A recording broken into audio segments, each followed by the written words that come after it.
Hello, all you positive heads out there. Thanks for tuning your beautiful brainwaves into another episode of the Positive Head Podcast, which I'm excited to say we are now airing 5 days a week. Once a week, you can still hear an interview with a different consciousness changemaker that is out there working tirelessly to help catalyze change and expand awareness across Spaceship Earth.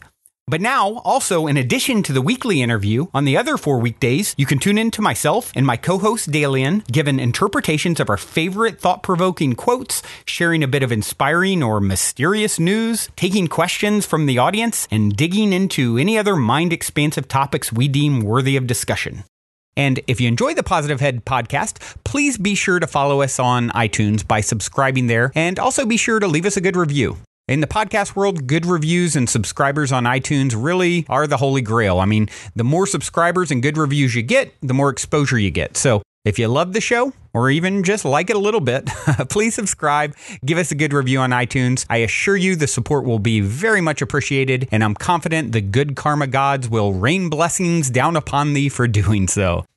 All right, all you positive heads, thank you for tuning in to another daily podcast here. It is Brandon Beecham, your host. Today, I have a special guest instead of my co-host Dalian, who had some things to do in his flying saucer. He had to fly about and do Dalian the alien type things. I decided to bring on a really interesting individual, Tex Allen, very nosy individual. He has a fascinating story that once I heard it, it's funny because I had seen the results of Tex's labor of love over the years. And then after actually meeting or being introduced to Tex and his story directly, I thought, what a perfect positive story to bring on the show. So Tex, hello, welcome. Hey, good morning. Thanks, Brandon. I appreciate that. Thank you. Yeah. Thank you so much for taking the time to come on and share your inspiring and positive story.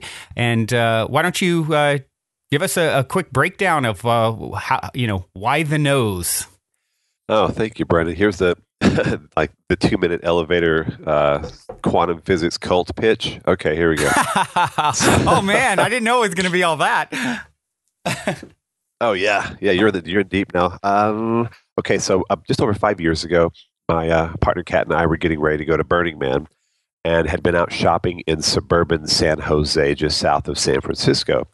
And I had spent all day in malls, something that I really don't like to do or at all, being out in that kind of public and that kind of energy and people just bumping into you and, on their own little hurried pace. And at the end of the day, about 5 o'clock after just being out in that environment, we said, you know what? Let's relax. Let's go get some coffee or something warm to drink on the way home. We made it through, right? And on the way into a Starbucks, I was so upset at the world because everybody at the end of that day, I'd noticed had just been on their phones. Like the pandemic was all around me. I'd been steeped in it, immersed in it all day. People had bumped into me.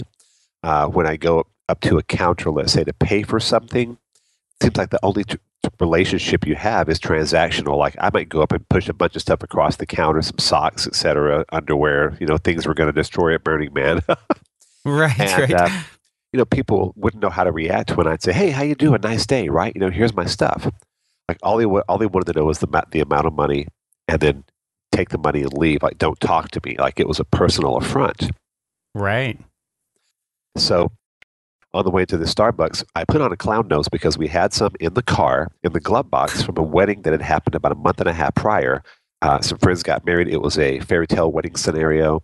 And on the gifts at the reception tables for everybody, there was clown noses. So when the party was over, we picked them up, put them in the glove box, thinking we'll use these at some point. We're burners. We're Burning Man people. These will come in handy. Right. And everyone needs a clown nose on hand just for any, given occasion. Yeah, I mean, in San Francisco Bay Area, you got to have certain costume pieces just in case. And I put the clown nose on, walked into the Starbucks thinking, this makes me happy. This kind of resets my day. I don't care if anyone talks to me or not because they're not doing it anyway. And 3 people in that store asked me, why the nose? And I said, because it makes me happy. And they thought that was awesome. And the last lady that asked me that question was going onward to the hospital after her visit to Starbucks and said, that's really so great. I wish I had one to take to my friend I'm seeing in the hospital. That would make her day. And what did I do? I immediately said, hang on, let me go to the car, got her a Right. clown nose, and gave it to her. And she said, wow, that really changed. Wow, that's so awesome. Like it really lit her up. So when we get home, Kat tells me, get that domain name, baby. You're on to Yeah. something. And Right. I said, what? And she says, why the nose? I said, okay. I said, let me try this again the next day after getting that domain. And she said, well, the next day happened. And 10 people asked me that day when I was wearing it in public, dressed otherwise, normally, quote unquote, just nonchalant, walking around with a clown nose on. Well, the third day, right? I So the love it. third It's day, so I great. took about a dozen noses with me in my messenger bag, thinking, if you ask me that question today, you're awesome. You get a prize. I'll hand one to the person whoever asks. So someone Right. would ask me why the nose. I said, because it makes me happy. Here, have one. And it lit people up. And every day since that third day, I have been wearing it on my face in public for over 5 years. Like when I walk out of the house, it's on my face, and I've always got a whip Wow. just in case someone asks me. So that's the quick That is synopsis. that is incredible. So you've been wearing the nose every day you go out. You haven't missed a day for any reason. Well, I mean, let's be real. About 90% of the time, but it's rare I miss a day. And if you're out in public with your partner, your soulmate, and when you're having a fight or you're having a disagreement, Time to take the nose off. I take it off because it's already quote unquote odd enough that somebody is just in the middle of Target or wherever it is with a clown nose on, but you don't want to see somebody actually having an alter no one needs to see that. Right. So Right. immediately I just my hand And goes. no one needs an angry clown. No, there's too many angry clowns already in popular media. I don't need to perpetuate that stereotype. Yeah, huh? And so to date, so you've been doing this 5 years. You must get bombarded everywhere you go. I mean, are you constantly just stopping and talking and meeting amazing people? Do you ever, I mean, does it take you, do you plan accordingly? So I need an extra 30 minutes because people are going to bum rush me and ask me No, questions about that's why the funny. nose. Yeah. Recently, Kat told some friends, or she's told people here and there this story. She's like, it takes us an extra X amount of time, whatever that time is that yeah, it happens. It totally happens. And I have to actually learn, I've had to learn after 5+ years how to scale it back. But yet at the same time, these connections are really, they are magic. They are law of attraction. They are whatever this frequency I'm putting out is based on the Right. heart, so it's very powerful. It's pulling people my way. These stories, they come to me with not just, hey, why are you wearing the nose? Or they have a great comment and then it starts something. Yeah. That conversation with them usually goes down a short path to some sort of synchronicity that was just waiting to happen. Right. Wow. Well, do you have one of the things I feature on the show regularly with my guests is stories of synchronicity. What's the one of the best stories that comes to mind in regards to the nose and what it led to and so forth? Oh gosh, I mean, honestly, Brandon, there are thousands of these stories. Like, Wow. example, when I wear it out today, and let's say we're out in the general public, we go by the grocery store, or whatever, I could get 3 people, I could get 10, and each one is unique. I mean, I can think of a few off the top of my head. Like, there was a woman who came up to me, hey, what's going on with the nose? Why are you wearing that nose, right?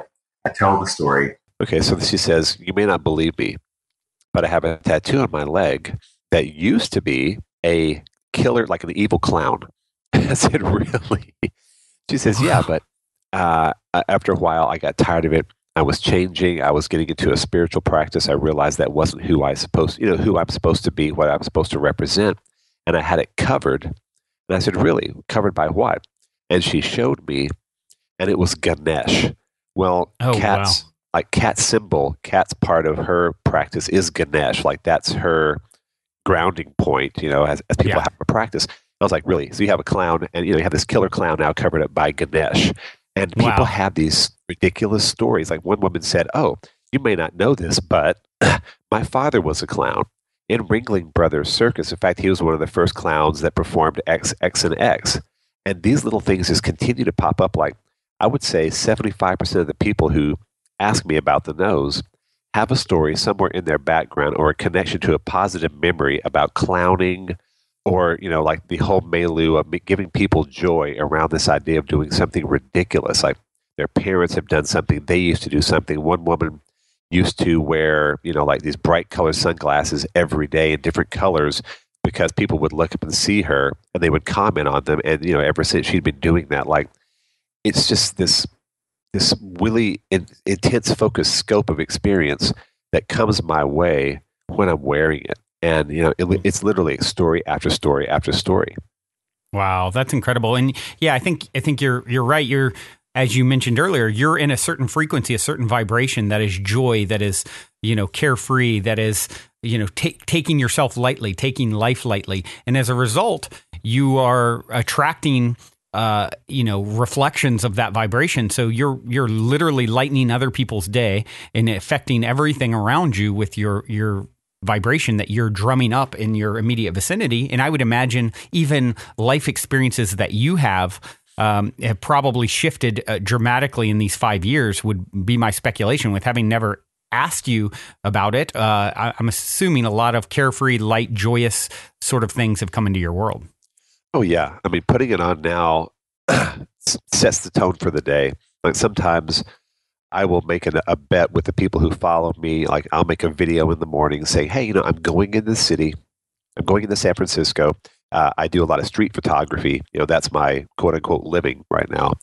And Gotcha. I'll tell them, I bet I get at least 11 experiences today, like setting the tone, saying, I bet I have at least 11 people come up to me and say something, because, 11, frequency, etc.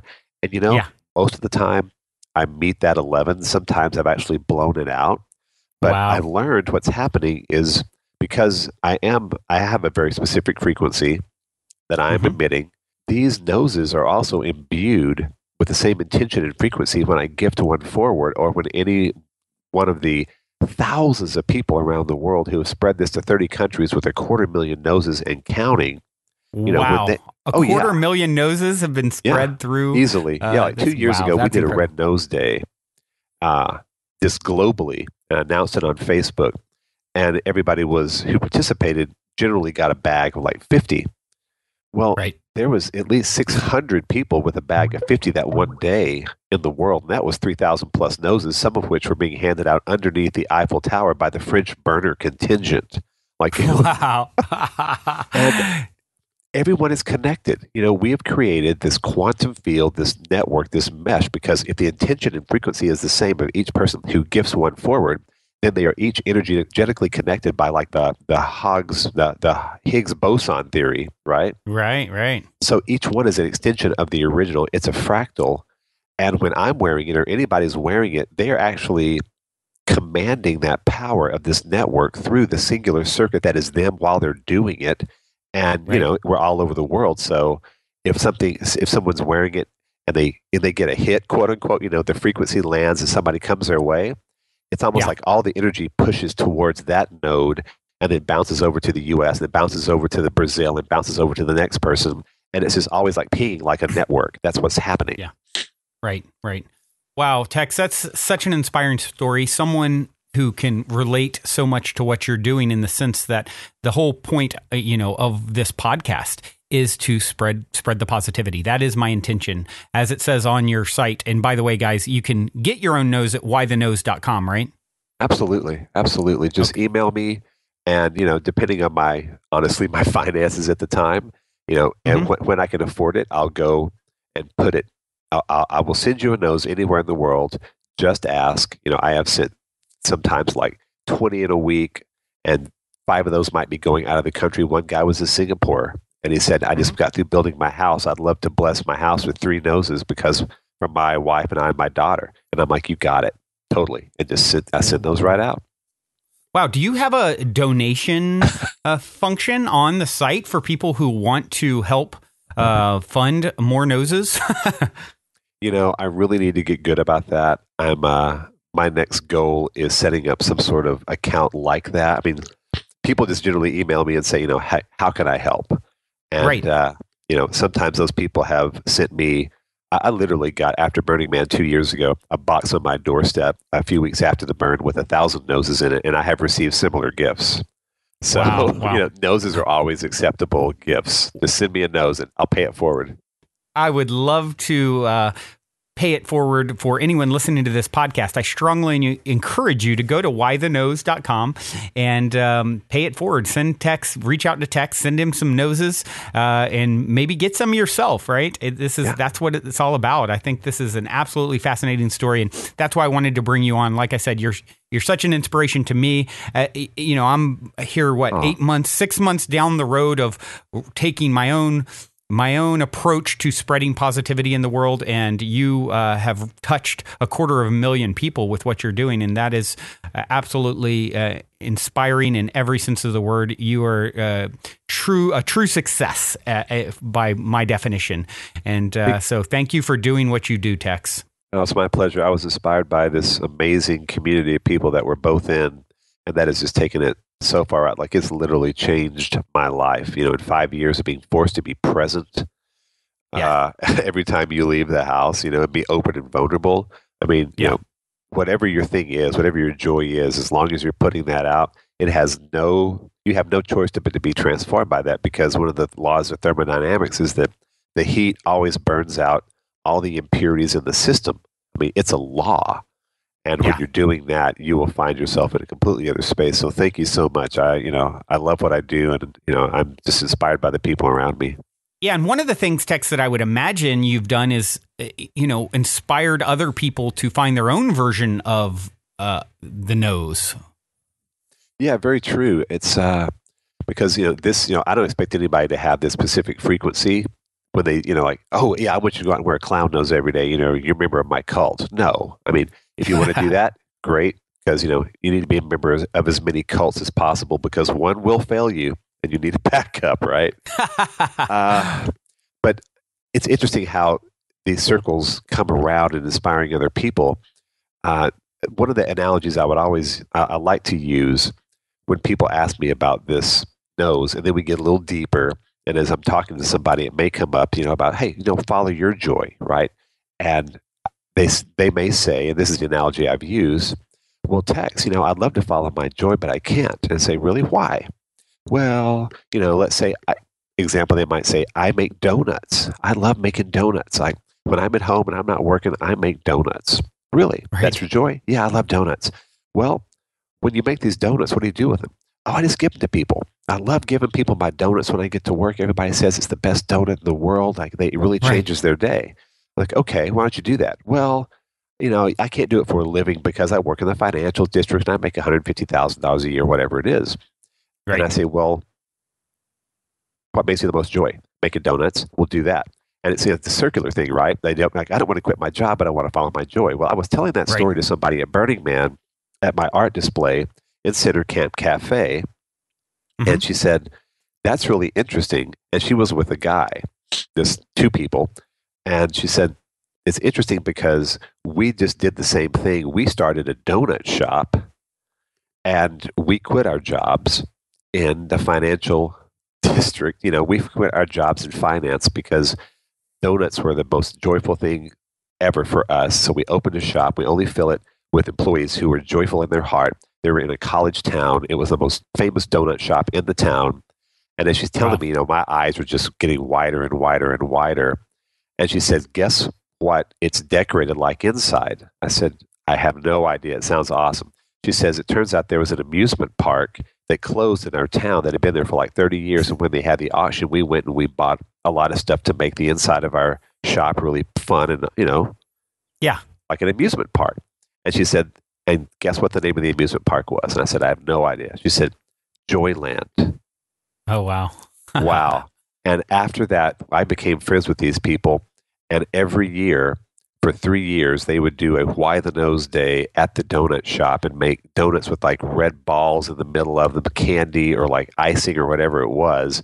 And they would just have a day where they gave out donuts and noses. That's incredible. Yeah, like Joyland, boom, boom, boom, donut story comes full circle. And then there they are handing out noses, sometimes up to a couple of thousand in a day for this once a year thing where they just kept spreading it and putting it forward with amazing donuts at the same time. So you can't lose with that equation. That is incredible. So inspiring.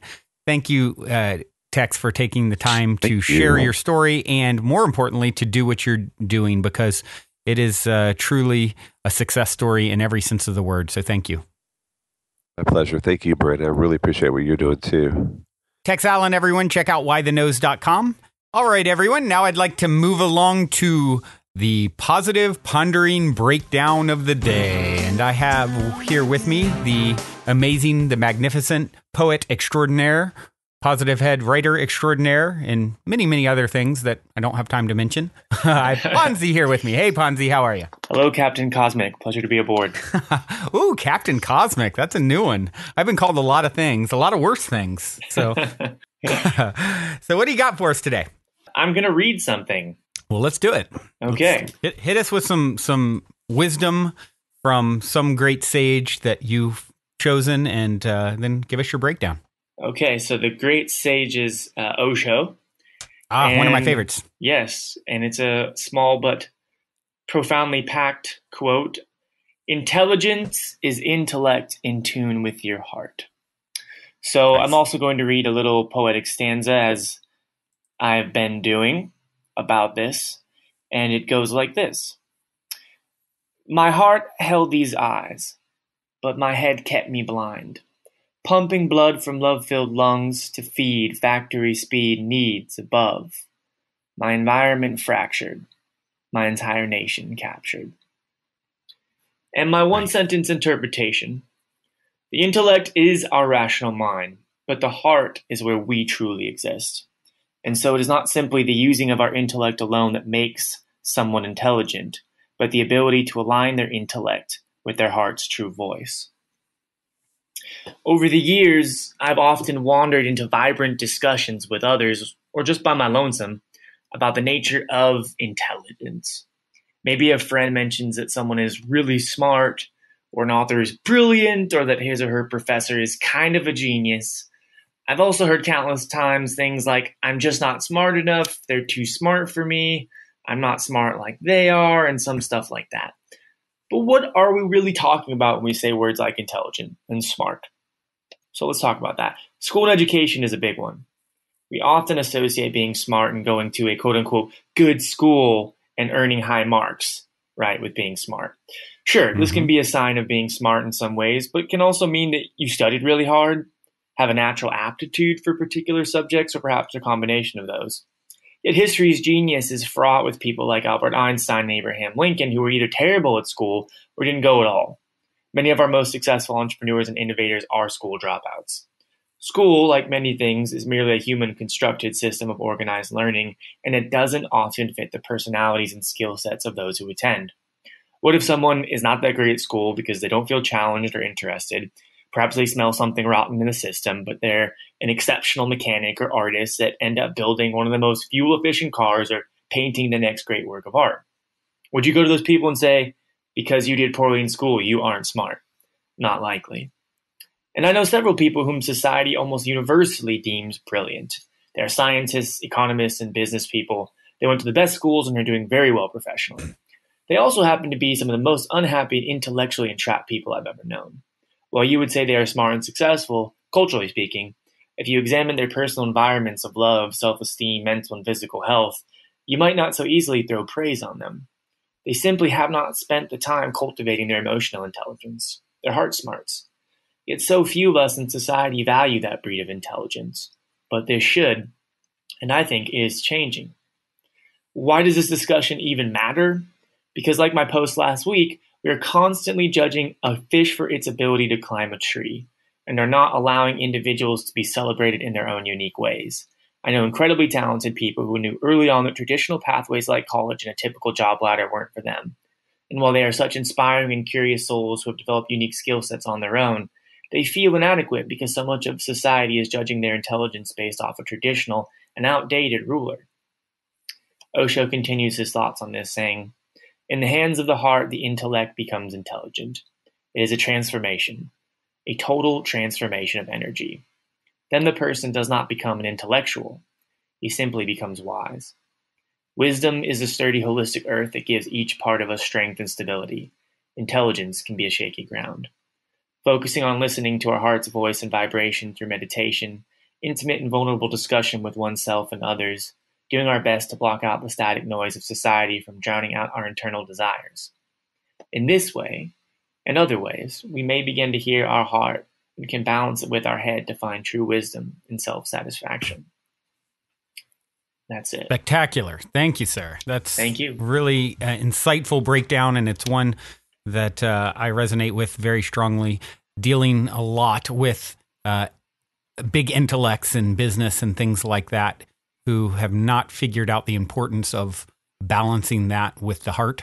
And some do. Some I've run up against all kinds of things, so I can't say it categorically is like that in business, but a lot of times in big business, and the more successful, quote unquote, someone is, the less they're using, their heart and very focused on intellect and where did you go to school? Where did you get your MBA? Where did you, things like this. And really the heart is where it's at. And I think it's really fascinating when what few people know is the heart actually sends more signals to the brain than the brain does to the heart. And you actually have brain cells in the heart. Yeah. So, you can look back in years and years, thousands of years ago, they were talking about, the heart being the center of your, kind of like the operating system of your body. And that changed in modern history and over, the last couple thousand years. And I think we're making a movement back to the realization that the answers are in the heart. When you're using your heart and you're balancing the intellect with the wisdom of the heart, that's when you really find wisdom. So I love this one. Thank you so much for sharing. Oh, you're very welcome. Thank you for letting me read it. All right, everyone. Thanks so much for tuning in to another edition of the Daily Positive Head podcast. It has been a real pleasure having both Ponzi and Tex Allen join me today. I have also enjoyed having all of your beautiful brainwaves tuned in. Please remember to take a moment and give us a review on iTunes. It would be very much appreciated. Also, send us a question, send us a comment, send us a smart remark. We really, really appreciate getting feedback from you, the listeners. It means a lot, and we'd love to answer any questions that you may have to throw our way as well. So take a moment and do that through positivehead.com. Otherwise, remember, as you journey out there today, tomorrow, and every day henceforth, as long as you ain't dead, you're already positive ahead. Be well, everyone.